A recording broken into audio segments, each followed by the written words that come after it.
Number one is we learn that missionaries don't study very well.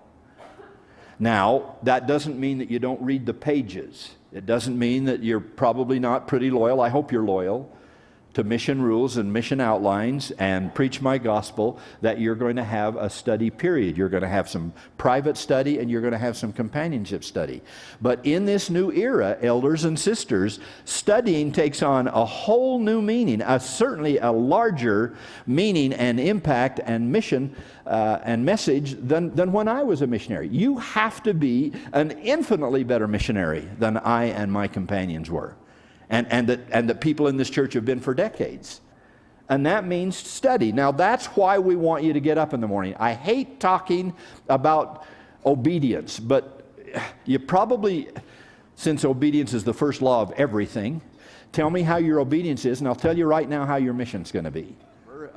If we make you get up and work hard and start early, there's a reason for that. It is because you have to study. We have 2 members of the 12, 2 Russells in the quorum of the 12. If you wanted heart surgery for your mother, would you want Elder Nelson to do it or Elder Ballard to do it? Both Russells and both wonderful, wonderful men. Anybody got any choice? Anybody got any? I won't ask for a vote, but I suspect if you know anything about it, you're probably saying, well, if I get a choice, I'll take Elder Nelson. Well, that's not to be unkind to Elder Ballard. He's got a Swiss Army knife, too. He can go in there and, he can flip that thing out. But you say, probably thanks, but no thanks. I'd like to go with Elder Nelson. Why? One simple, solitary reason. Both good men, both high priests, both wonderful. I'm now not talking about a spiritual ministry. I'm making a little parable here. You want Elder Nelson because he's practiced. You want him because he's done it 10,000 times before he did it to your mother.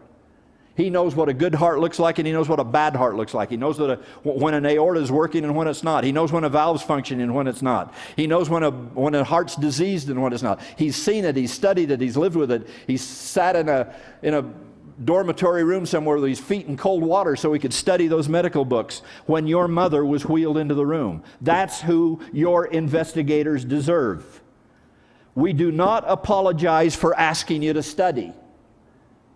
And we do not apologize for asking you to study in the Preach My Gospel era because we cannot tell you now what your investigators are going to need. I can't tell you that on any given day it's going to be Moroni 8. Moroni 8 wasn't anywhere in the plan. That's obvious. You're going to have to know this and do it and have it in your heart. And there's no substitute for that.